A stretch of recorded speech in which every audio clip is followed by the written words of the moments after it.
Assalamu alaikum wa rahmatullahi wa barakatuh.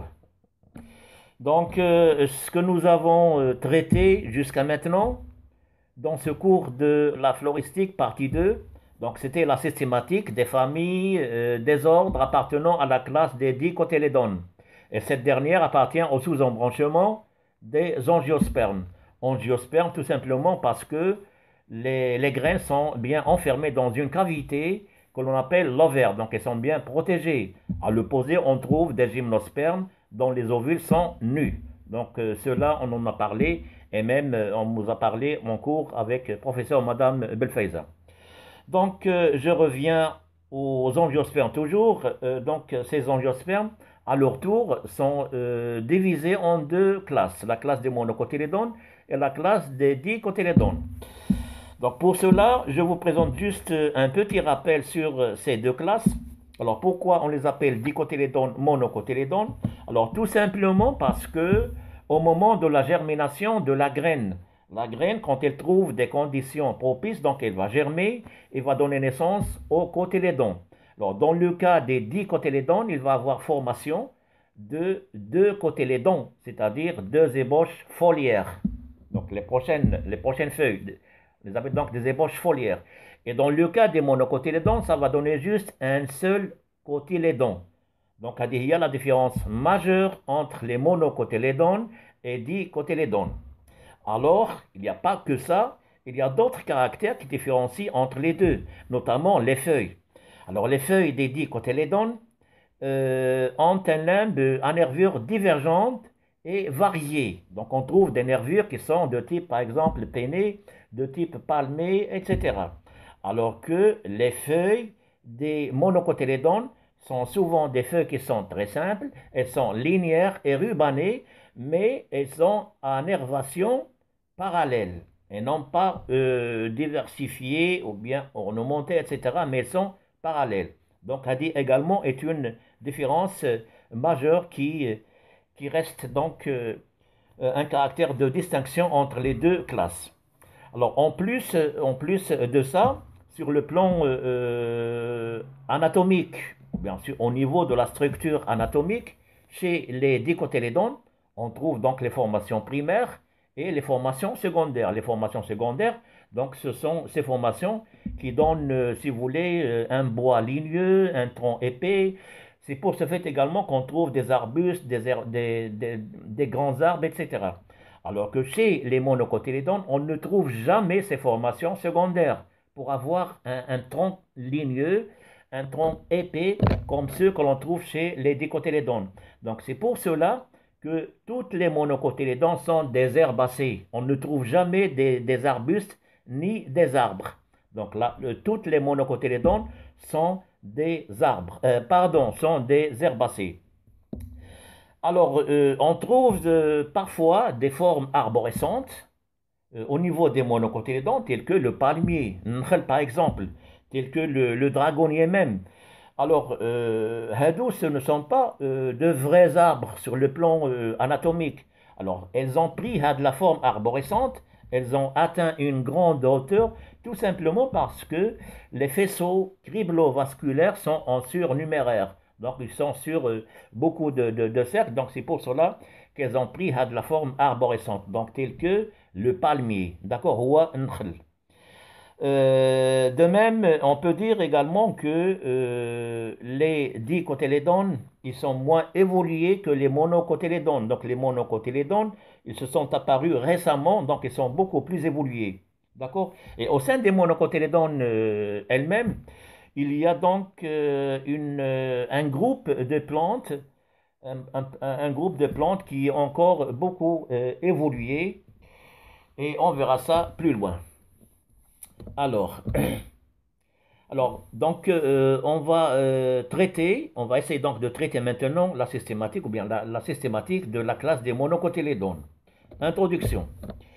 Alors, les monocotylédones s'adaptent beaucoup plus facilement dans les milieux les plus divers, depuis les zones tempérées jusqu'aux régions tropicales et intertropicales, et même aux régions froides ou en montagne. Aussi bien sur les côtes salées. Donc, ce qui veut dire que, donc, had les phrases hadou, nous permettent de dire que les monocotylédones, elles ont une adaptation assez importante, c'est-à-dire elles s'adaptent au milieu divers. Ils peuvent donc s'installer sur des milieux salés, premièrement, sur des milieux froids, sur des milieux chauds, et ainsi de suite. Donc, on les trouve partout dans le monde. Elles ont une grande adaptation. Donc, c'est pour cela qu'ils abondent dans tous les milieux. Ils ont une grande adaptation, et on va voir pourquoi ils s'adaptent beaucoup à ces milieux-là.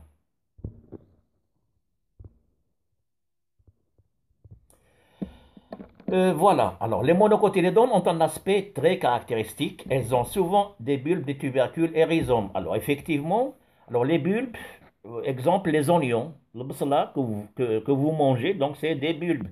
Il y a du tubercule, il y a même des rhizomes. Donc les monocotylédones, ce sont des plantes qui présentent des organes qui sont souterrains, que ce soit des bulbes, que ce soit du tubercule ou bien des rhizomes.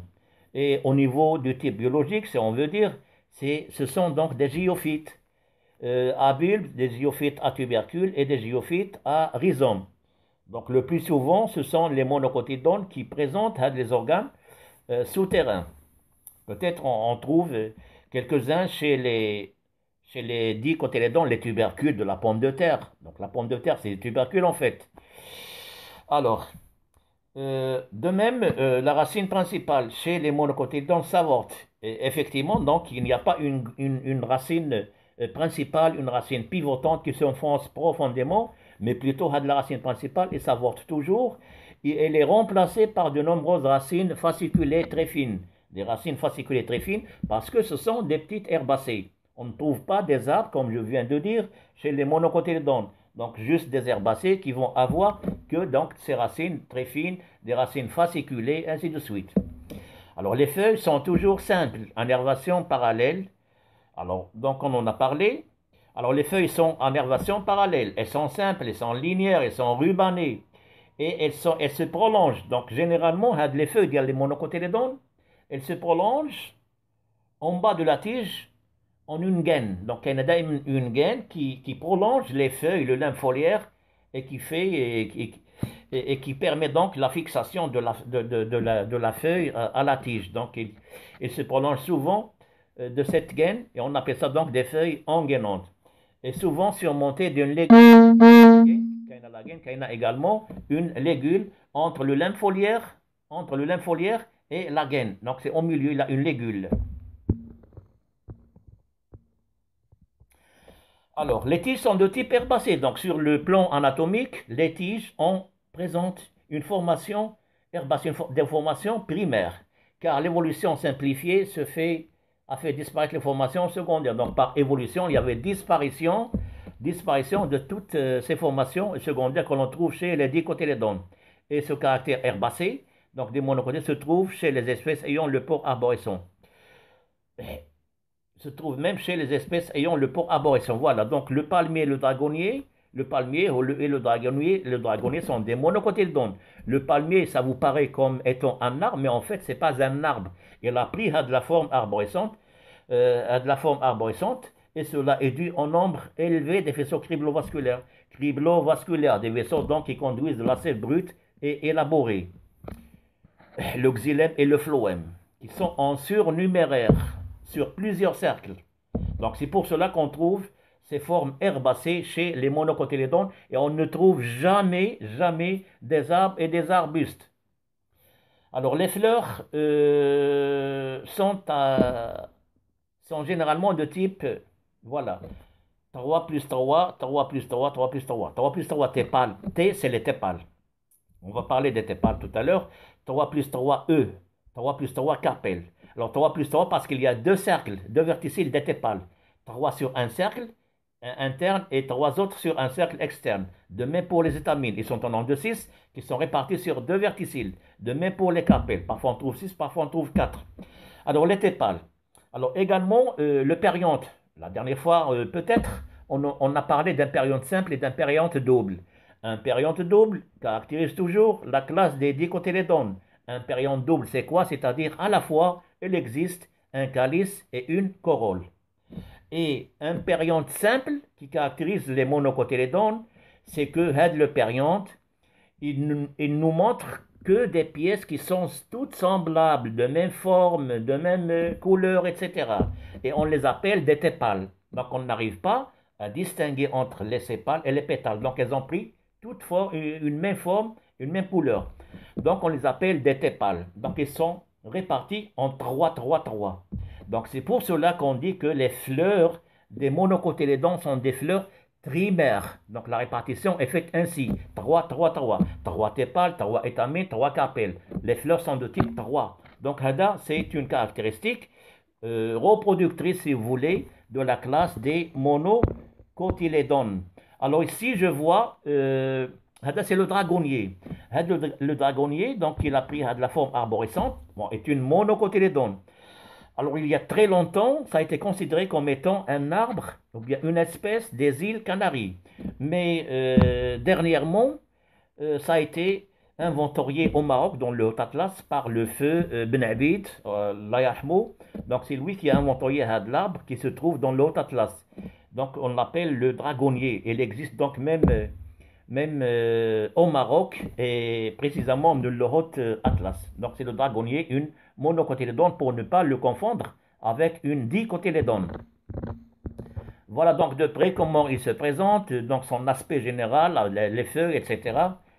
Donc il se trouve dans le Haut-Atlas, le dragonnier.